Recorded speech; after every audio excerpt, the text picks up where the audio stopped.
to another Sober Life podcast. I'm your host, Scott Jones, and we've got a great guest with us.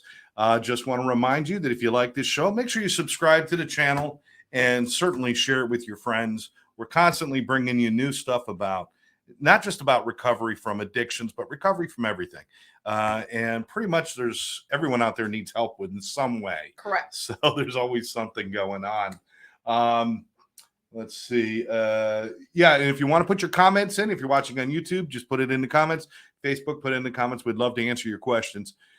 Right now, I want to introduce you to, I'm going to try to get this right. Good luck. Heather Palacios. Wow, really good. I got it right? Yeah, I can't even say my last name right. See, with a name like Jones, I don't have to worry about that. Yeah, I know. Well, I'm from Chicago, but I married a Cuban. Oh, wow. I moved to Florida. What was your name before? Funk. Heather Funk? Yeah. Okay, so you understand trauma growing up with the name Heather Funk. Of course I do. I need recovery. Why do you think I got married? Really? Just to change the name? I had to get rid of Funk, man. Any name, right? I'll take anything. See, with a name like Jones, nobody ever messes it up. No. One time I was in San Diego and I went into a restaurant, put my name in, and a few minutes later they said, Jones, party of four, Oh, Jones. well, That was the one time they got my name. yeah. But and being married to a Cuban, I could see where that happened.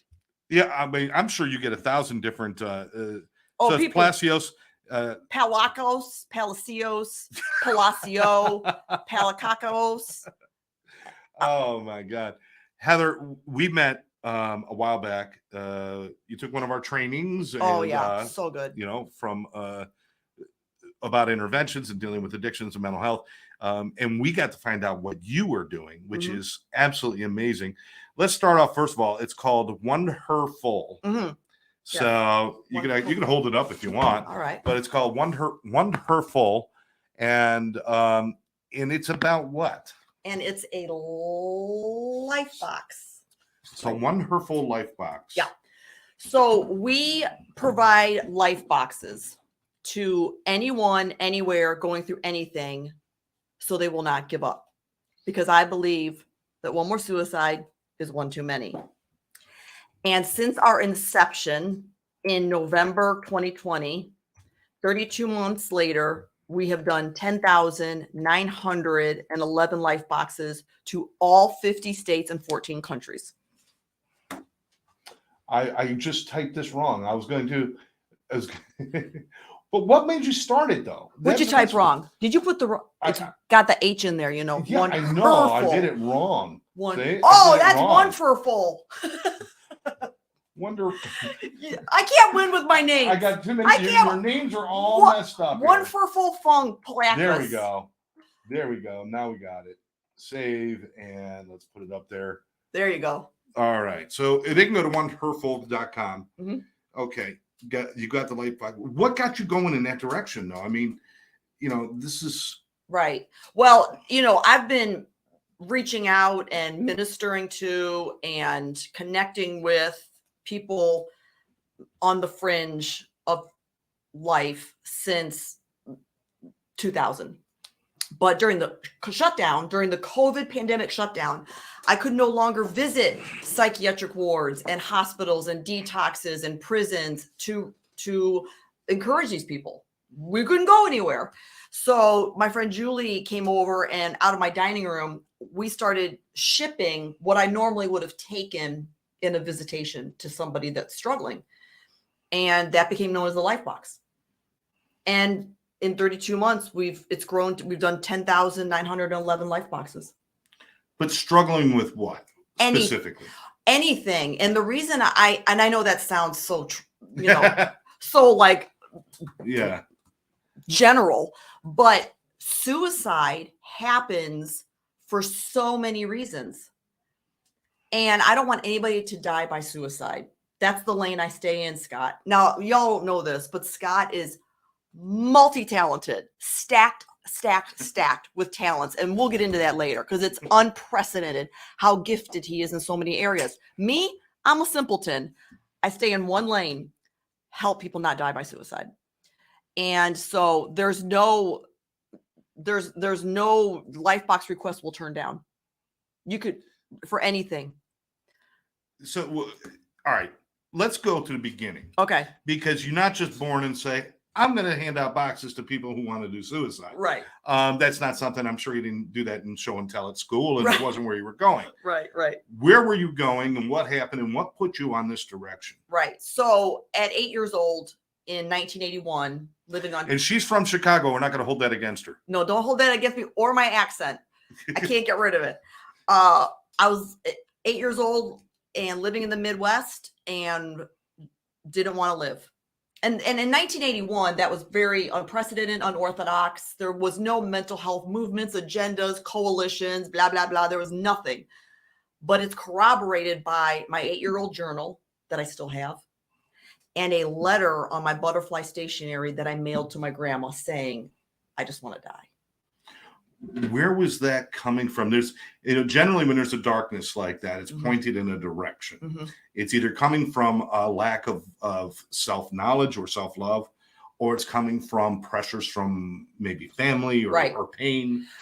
Tough home life. And I try to not dive into the details of that, but not, so I had a tough home life and I had a tough school life. I was being brutally bullied. Really? Yeah. And so there was no safe place for me. Where I spent 8 hours a day was not safe. And where I spent the remaining, in a 24-hour day of 8 hours at school wasn't safe. And I just didn't want to live. I get it. And I don't want to go into all the details. I just like to point that out because, some people might be feeling something. And it's like, understand that I think somebody walking around and looking at somebody like you, and they're like, oh my God. I mean, she's gorgeous. She's smiling. She's friendly. She never had a problem in her life. Right. Yeah. But you got through that. And I'm going to tell you, most of the people that were bullied and felt that kind of pain in school, those are the ones that grow up to be the beautiful people. Well, a lot of them do. You know why? Because they understand the importance of kindness. Yeah. I'll tell you, I do not forget the horrific details and minutia of what these kids did to me. It has never left my memory, even as I age and enter almost my 50s now. I could recall every single smell, taste, sound, touch of what I went through. And, your scars can be your bitterness or your scars can be your witness. And so I've just made that choice to let those scars be my witness to encourage other people. I think a lot of people want to put it in a box and try to forget everything. And I don't ever recommend that because that box will open and you won't have a choice when. It's going to happen. Right. So to be able to have that a wide open and look at it, and instead of trying to forget it, redefine it and create something good out of it. Right. Every beautiful building that you see anywhere you go is built on a foundation that is dirty and muddy and in the ground. And you cannot build the beauty until you have the foundation of something stronger. Right. And that some of that pain is our strength. Right. And not everybody is going to go public with an organization or, like you and I. And I don't encourage that for everybody. This is not for everybody. No. We still need to deal with the crap. The body keeps score. And if you don't deal with the traumas that you went through as a kid, whether it's going to be privately and publicly, it will manifest. But we want people to share. I mean, they don't have to make it their life's mission like you and I have. Right. People like you and me, Karen, and all the wonderful people that you work with, there's almost a calling for us. Yes. And whether you want to go with the spiritual end or just the simple, I think I found my place. Yeah. Whatever it is, there's a calling for us. But I encourage everybody, speak to your darkness, speak about those things, because when your child hears you talk about it openly, they know it's okay to talk about it openly. Right. When they're hurting. Right. When your friend at work hears that you're not perfect and you suffer, they will say something. People don't have to. Suffering in silence is what kills people. Oh, yeah. I mean, I do the funerals. I do the funerals for them. Oh, that's tough. Yeah. I'll tell you, COVID was hard. I definitely know in 2020 more people that died by suicide and overdose than COVID. They were reaching out to me. It was awful. I did a Zoom funeral, and a mother had taken her life in the middle of 2020. And in the funeral home, they would only allow, like 8 people. Everybody else had to attend through Zoom. Well, those 8 people included her 8-year-old daughter. So I, presided over this ceremony with 8 people in a huge funeral home with the 8-year-old daughter square in the middle and everybody watching on Zoom. It was so beyond dark. Mm. It was a chasm, Thank God we're not there anymore.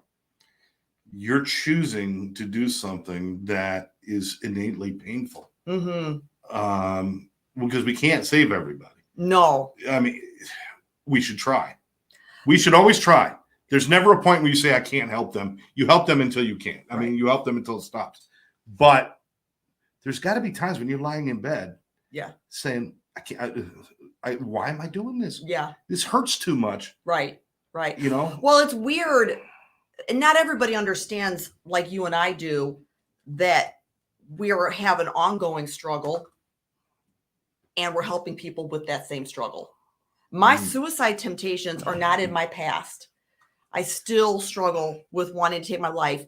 And you probably still get tempted with what you struggle with.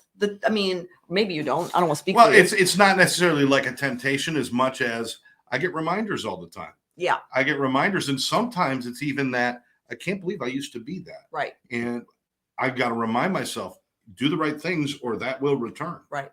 But like oncologists don't necessarily have had cancer. And psychologists don't necessarily have had mental trauma. You and I are out there doing this and we also are living with it. I am living with it. So how do you do that, right? How do you struggle with suicide, not die by suicide, and help 10,911 people that have asked for a life box not give up? I just have to have boundaries. I have a limited bandwidth. That's it. What is the motivations though? When you wake up the next morning and you just like all night, you're saying, I'm done. I'm not going to do this anymore. I can go sell cars. Yeah. Or ice cream or, Right. I'm just going to go sit on the beach until whenever. And then something kicks in the morning and you find yourself showering and doing your hair and getting dressed and going out the door to do it all over again. Yeah. What is it that keeps you going? Well, great question, Scott. I know what it's like to want to die. And I also know what it's like to get to live. And I want that for everybody. I want that for the homeless person on State Road 7. And I want that for the most famous celebrity in the world. I don't want anybody to die by suicide. And I know there is a way out of that for everybody. Absolutely. Was there somebody or something that was influential in you changing from where you were to where you are now? What was it that pointed you in the other direction? Why didn't you just keep going down the rabbit hole of depression? Right. What brought you out of that? I think the turning point was the suicide attempt I had in the year 2000 as a newly married pastor's wife. Now, there's not a lot of usually don't hear those two things I know. together. Suicide and newly married pastor's wife. Exactly. Right? Let me tell you something. That's not viral. That's not going viral anytime soon. Right. There are not a lot of people signing up to be newlywed, suicidal pastors' wives. But I was one. And long story short, my husband showed up to the scene where I was taking my life and couldn't stop me. He called 911. First responders couldn't stop me. I had become extremely supernaturally violent and strong and aggressive and belligerent. So they had to tranquilize me and knock me out to save my life. And then they Baker acted me. And for anybody that's listening or watching that's not in Florida, that's a state mandatory stay in a psychiatric ward for 72 hours. Yeah. And then if they determine you have to be locked up, they lock you up and that's right. Move into a Marchman Act, which is a legal move. Right. But yeah, so you ended up in a psych ward. So not only was I in a psych ward, but it was deplorable. This was 23 years ago. We've come a long way with dignifying psychiatric wards. But where I was every bit of what you would think of in a psycho thriller movie. It was a dungeon. One Flew Over the Cuckoo's Nest, Yes. folks. Watch it. Yes. And they treated me like I was like cattle, like we were cattle. Wow. But they put me in isolation. The violence that I had displayed toward the first responders and my husband, they didn't, and for the safety of others, they locked me up in a room by myself. I was in a 4-sided room with a cot. They wouldn't let me have anything. And so you lie there, and I had piss on me and barf and blood. I was starving, but they just locked me in with my demons in a room and put a security guard outside of my room. And that was it. And that was July 30th, 2000. And I was like, my first thought was, you loser. You can't even kill yourself, right? I know that feeling. Right? Yeah. Second thought, there is no coming back from this. You are a pastor's wife who was suicidal in a psych ward. Good luck. And that was my point of reckoning. I was just like, God, here's the deal. You got to get me out of here, please. I beg you, because it was deplorable. Mm-hmm. And I just was like, if you can get me out of here, I'll help people not end up here. And that was 23 years ago. Wow. So you had your moment of clarity, I guess you could say, while you're lying there in your own excrement, and which is crazy. I mean, because that's, with my drinking, it was a similar situation where I was probably as drunk as I ever was. I was suicidal. I was, I got arrested, and I've been arrested before, spent time in jail before, but this time was different. And they had to drive me past my house. And I was drunk. I remember nothing. I remember getting pulled over. I remember them trying to do a sobriety test. They opened the door. I fell onto the street. So I pretty much failed from the beginning. Yikes. But But they drove past my house, and for a moment, as they stopped the stop sign right in front of my house, and I saw shadows of my children moving in the house, I sobered up for that moment. That was my moment of clarity. And I said, everything you know and love is gone. And that's when I had to make my change. So I know it's in those weird moments, those moments. Yeah. Unfortunately, there's a lot of people that either don't get those moments, or those moments come at a point when it's too late. They've already swallowed the bottle of pills. They've already done the damage. They've already put themselves in a position where they're never going to get out of prison. Those kind of things go on. So I understand your mission. Yeah. I just don't.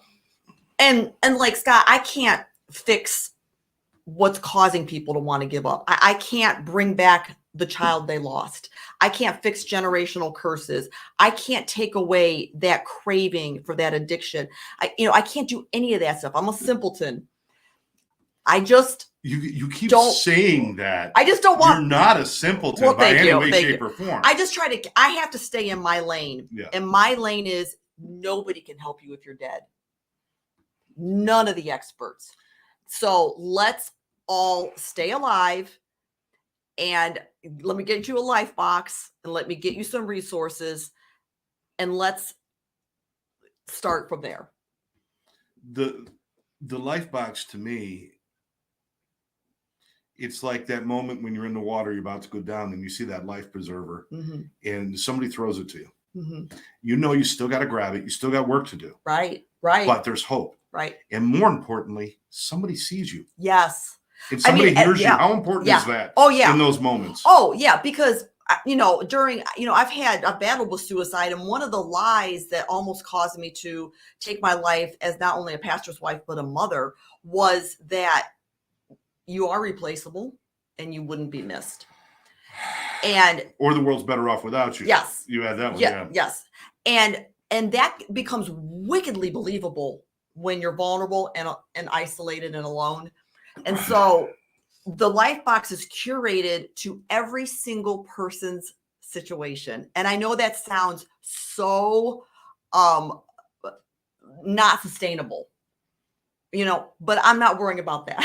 Okay. Right now, you request it and you say, you check off that it's for you, your irreligious, you're a homosexual, you're dealing with addiction, and you have depression, and that's what you indicate on the online request form. We are going to curate our life box for you for that situation, and we are going to ship it to you with a personal handwritten card done by my team that says you matter, and you're irreplaceable, and we believe in you, and we hope this box brings you some encouragement. I want to talk about your team in a minute because I met them and they're incredible people. Almost as dedicated as you, probably, hopefully just as much. Yeah. But how does somebody get in touch with this? And is this something you can request for someone else? Yes. I would say, Scott, out of the 10,911 life boxes we've done, about half are from concerned loved ones or strangers. Okay. Or strangers. Interesting. Yes, we've had people say, this person doesn't know me. They don't know I'm requesting this, but I think they need it. And we send it. Wow.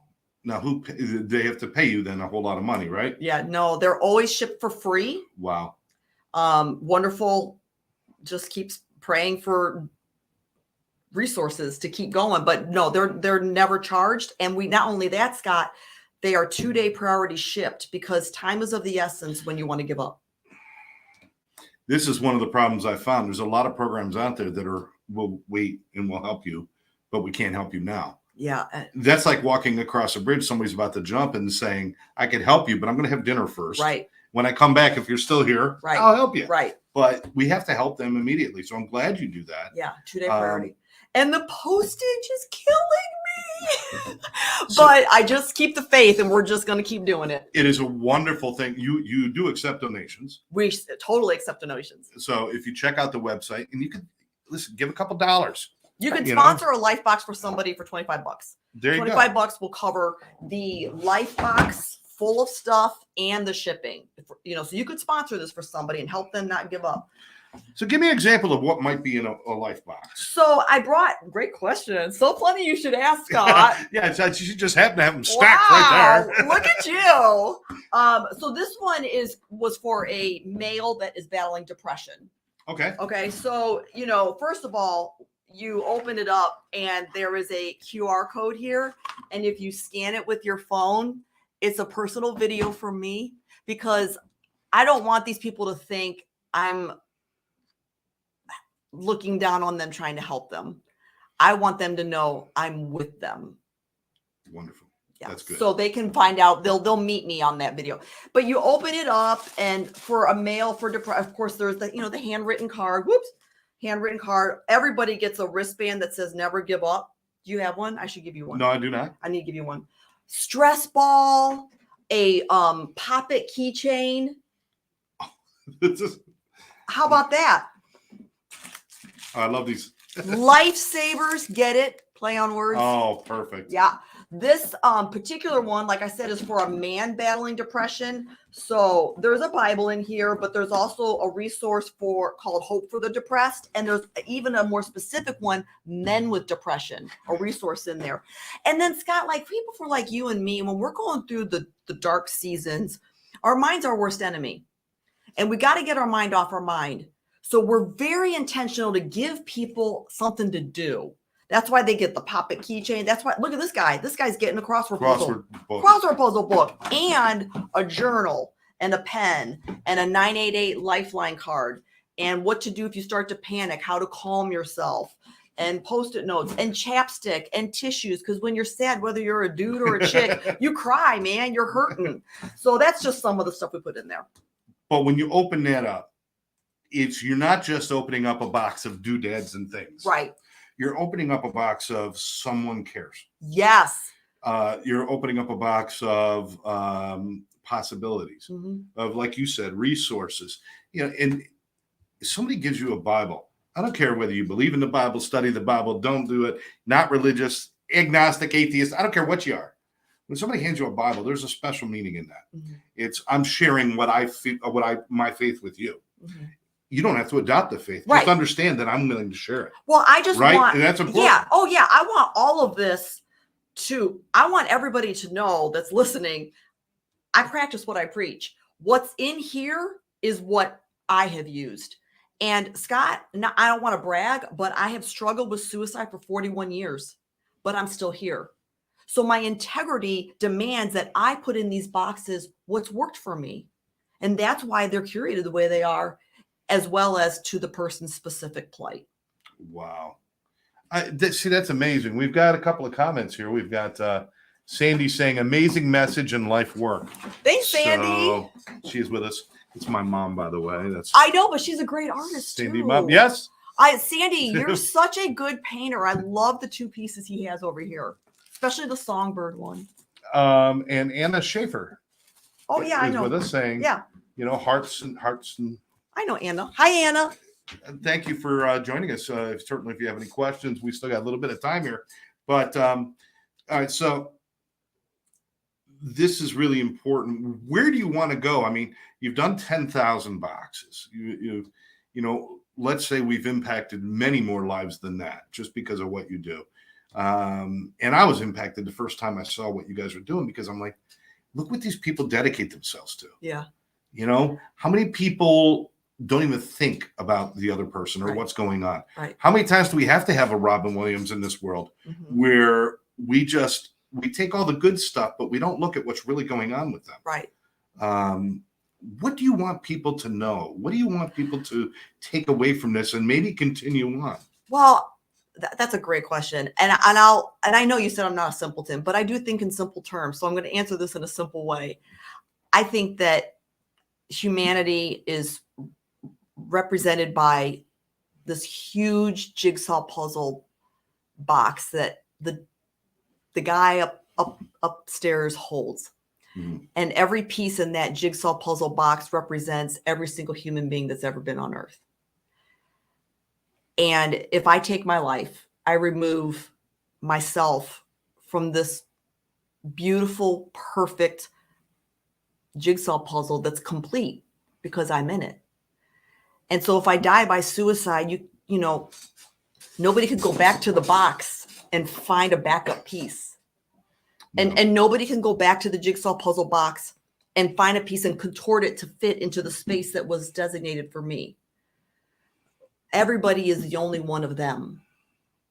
And whether your life sucks right now or is blessed beyond measure, either way, you don't have to be you. You get to be you because you're the only one of you. And you have gifts that you bring the world. Absolutely. And, and I know that because my thought was always my children would be better off if I was dead. Yep. Certainly my wife would have been, and Yeah. she lost her battle and Yeah. died. Yeah.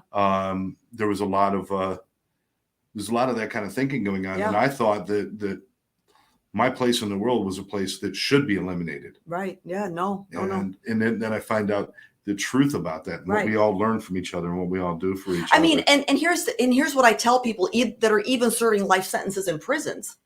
Yeah. I mean, that's a challenging group to encourage to not die by suicide. But I'm confident in the fact that, yeah, I mean, you've got so many gifts. I mean, you're a painter, you're a musician, you're an instructor, you're a podcast host, you're a refurbisher of furniture. I mean, you've got so many gifts, but nobody has your story. No. So your gifts might be repeated in humanity, but your story is not. And those gifts are only found because I believe in possibility. Mm-hmm. And the only way to have possibility is to keep breathing. Right. Make it one more day. There's possibility. Right. There's possibility in trying new things and doing new things. A lot of people choose to sit in their pain. Yeah. And they don't look at anything beyond that pain. And I can have compassion on that. Oh, certainly. Yes. You and me have both lost and have had to grieve. And grieving is tough. You sit in the ashes for a long time. It is very difficult. Yeah. And, I've seen people, I mean, everybody deals with it a little bit different, but here, what I say, Scott, is to all of that is there's a famous Psalm 23. The Lord is my shepherd, I shall not want. He makes me lie down in green pastures. He leadeth me beside the still waters. But there's a line in that Psalm that says, yea, though I walk through the valley of the shadow of death. And the operative word is walk. Mm. I walk through my valley of my shadow of death. I don't sit there. I don't lie I down. love that. I don't roll over. I don't give up. I don't surrender. I'm in a valley of the shadow of death, but I'm walking. Wow. See, now I love that.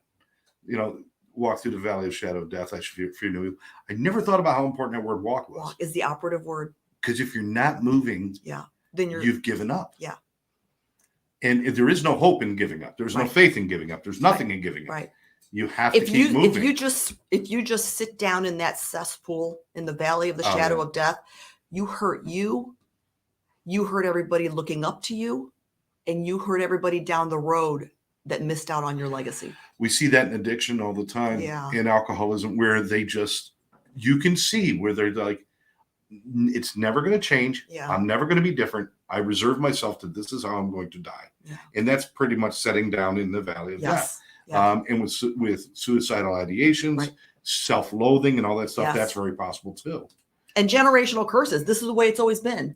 Oh, You know, I hate but that. but the Psalm 23, and I'm telling you, I mean that psalm's been around for a while. Just saying, bro, like a little while, like 4,000 years. Okay, so it's got some credence. I think so. Okay, and it says walk.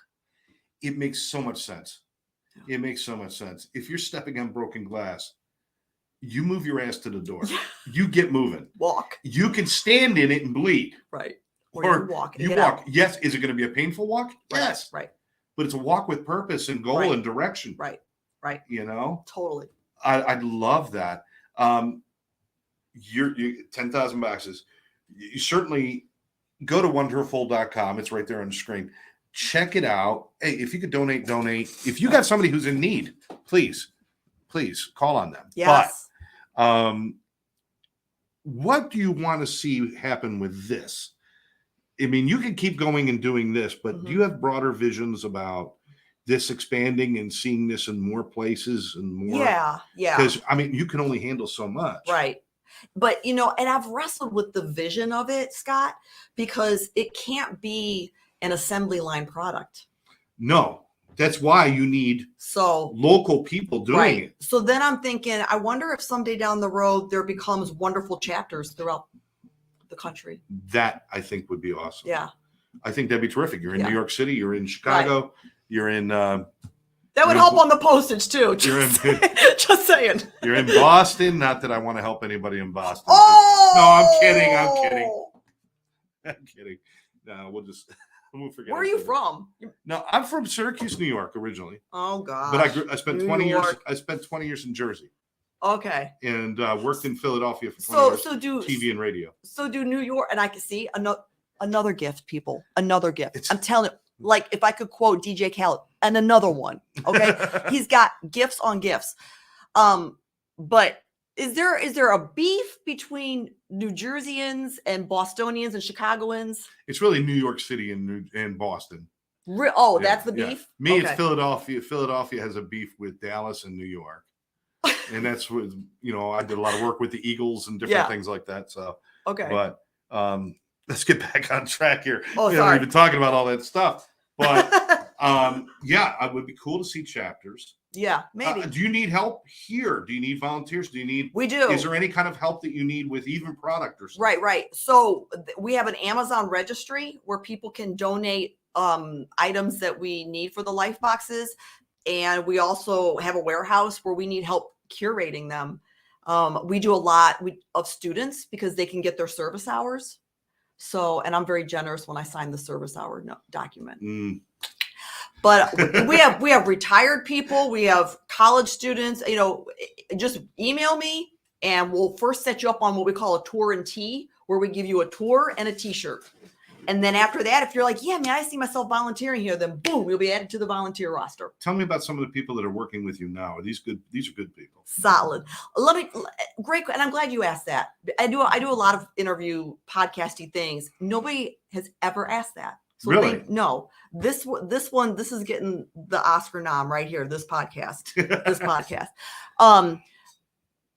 We're not dealing with candles and baskets and toolkits for men that need to fix their cars. Okay, we're dealing with death. Every life box that has come in, the requests have been, some have been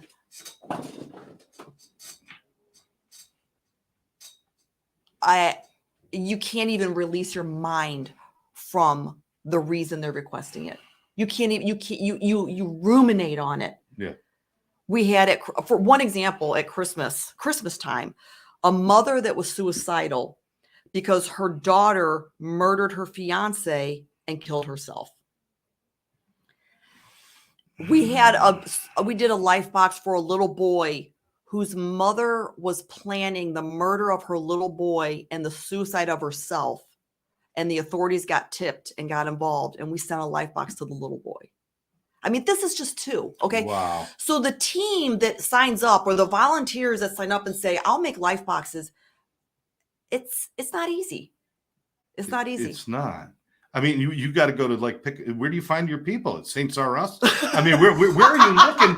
Where are you getting these people that are willing to put themselves out there? Yeah. You don't just send a box, you send emotion with that box. Oh, for sure. And sometimes it's draining. We are, some of these, the volunteers are crying as they're curating them.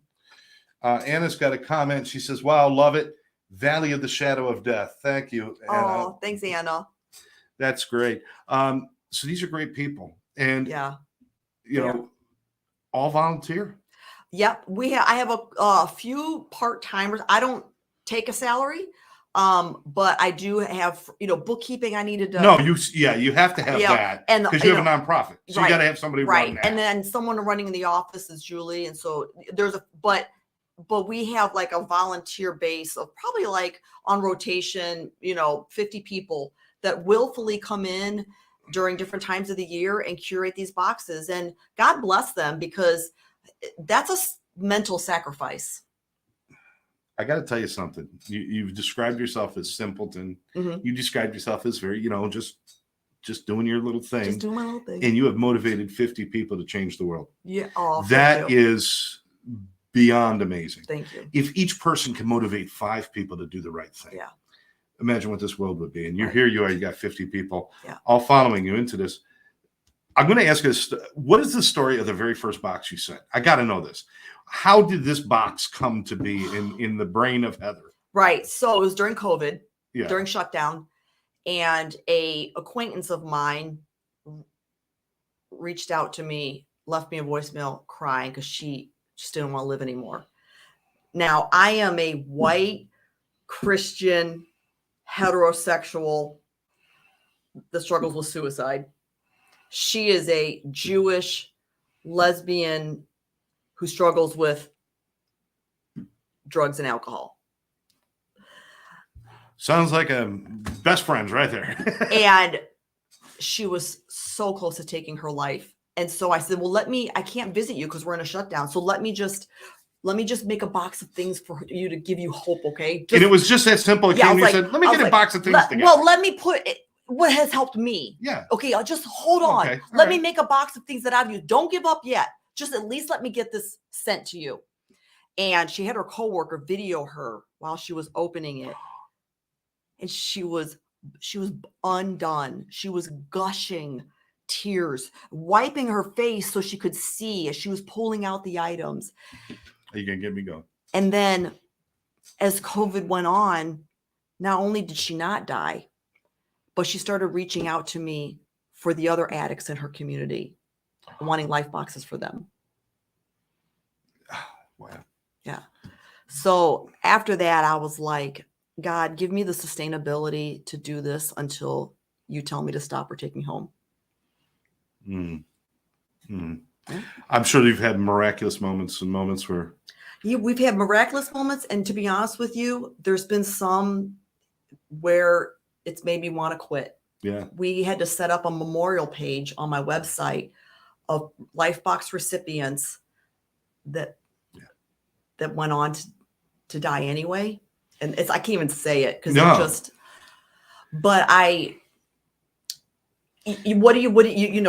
your scars can be your bitterness or your scars can be your witness. And I thought, you know what, Scott, can't save everybody.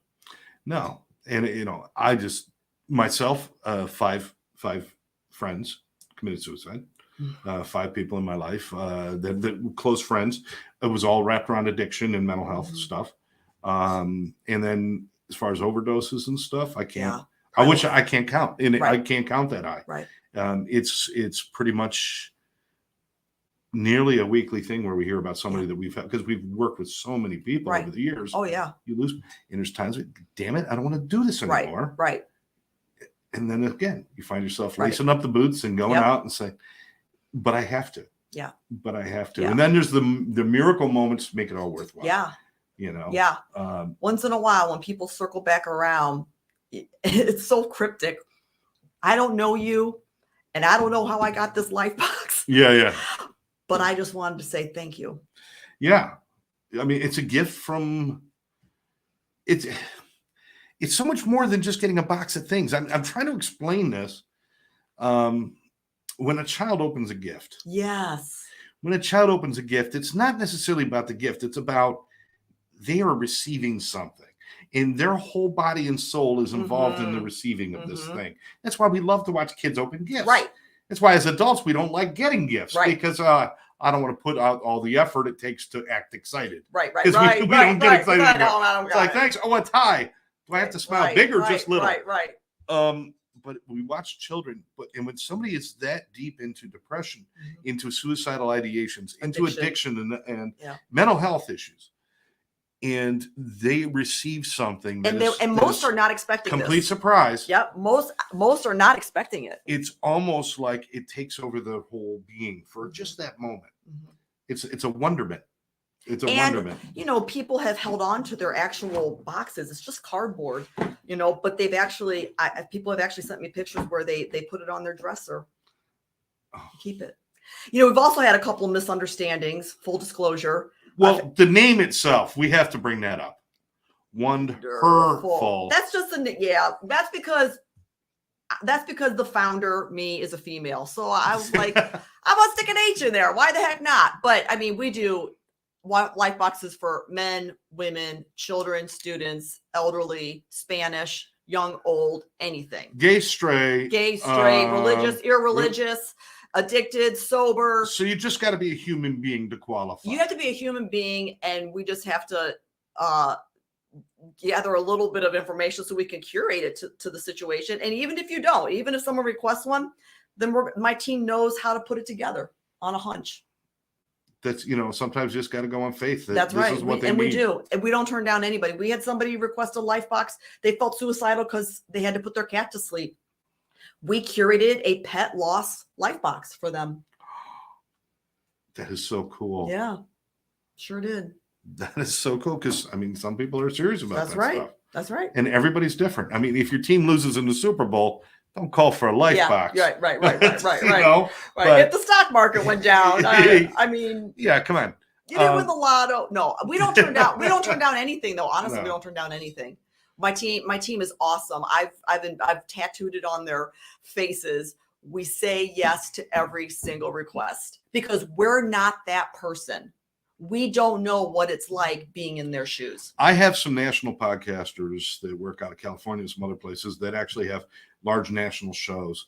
I would love to set you up with them and get your word out. Yeah, that would be huge. That'd be awesome. So, my buddy Chris Roush, I'll be calling you, man, because this is somebody you need to be speaking to. I would like to get this word out a little bit. That would be huge. And I love the idea of, if somebody's interested, maybe you should talk about doing chapters in different parts of the country. You can't do it all alone, but I am so pleased for the work that you do. Thank you. That means a lot. Pleased. What does your husband feel about all this? Because, all right, so first of all, he marries you because obviously, look at, hey, well, you got to nail that down. But wait a behind minute. the lacquer, there's cuckoo for Cocoa Puffs. Okay, come on. He found that out afterwards. Of course he did. He found that out. Oh. That wasn't part of the. Oh, master of disguise. That wasn't. Yeah. You're not walking down the aisle. By the way, I'm nuts. Crazy lady. So he finds that out. Then he has to go through all of that. Yeah. Then he has to go through your recovery from that, which I'm sure wasn't 10 minutes. Right. Brutal. 52 weeks. And then all of a sudden, now he went from a wife that was a wife to a wife that was crazy to a Right. wife that's recovering to a wife with a mission. Yeah, I know. How has he survived all of that? I just got to ask for the guys. Right. I know. Listen, I wouldn't have blamed him if he would have left me many a time. It's not easy to be married to me. And on a serious note, you know, my husband, if he was here, would say over the last 23 years, there have been many days where he's been afraid to come home and open the garage. Understood. And he's had to wrestle with this tension. I didn't hear from her today. I know she's in a dark, you know, it's just not easy being married to me. With the life boxes, he's my biggest advocate, except for the fact that when we first started off, I might have been using his credit card to support this mission. And he was like, about that. Yeah. I get it. Let's have a little chat. He's like, yeah, support goes this far. Let's not take it this far. Right. Yeah. But, you know, obviously he's proud of you. I'm proud of what you do. I am so, again, honored just to even know you. Thanks. And to know that somebody with a mission like this. Yeah. And it's so important. I'd love to have you back. We can talk more about this some other time. Maybe even have a couple of your people come with you sometime. They'd love to. Talk Oh, yeah. about it. Pick their brains, or my volunteers would love that. They'd love to talk about it. You know, they got their boots on the ground, man. And does everybody have, in the back of your mind now, obviously you've got certainly your own personal story and reasons for doing what you do. Mm-hmm. Obviously the reason behind everything is save people, certainly. But everybody's got a little motivator to themselves. Have you talked to your employees about, you know, not employees, sorry, your team, your staff team, about what motivates them? Yeah. And have you had some great stories from them too? Oh yeah. I mean, Julie, who's the one that kind of helped me start this from the very beginning, her daughter was killing herself in her bedroom with the door locked and putting it on Snapchat. And a friend called a small group leader who called me, and we called 911. And, you know, Julie is, you know, and she's like my right-hand man. She does everything, but yeah, she's definitely knows what it's like. And then the other volunteers, they've been affected in one way or another. The interesting thing though, is we have volunteers that have never once had any kind of interaction with suicide. They just like the concept. Well, there are people out there that have been blessed, you know, with a life that they've haven't had to have certain struggles, but they recognize they could have. Right.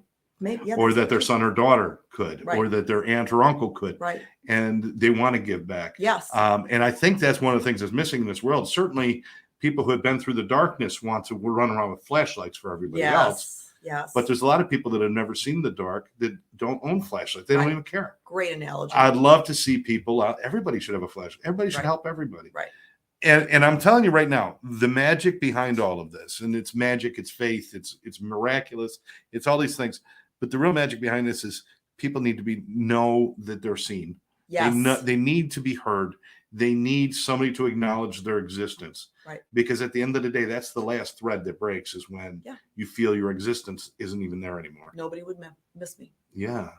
So this is really important. Please go to wonderful.com. It's right there on the screen. WONDHERFUL.com. Go there, look at the information. If you could donate enough to send one box. And if you could donate more. Anything that you can give. And certainly the Amazon, you've got the Amazon where that's hooked up there. You could buy some of the product that goes in there and help them out that way.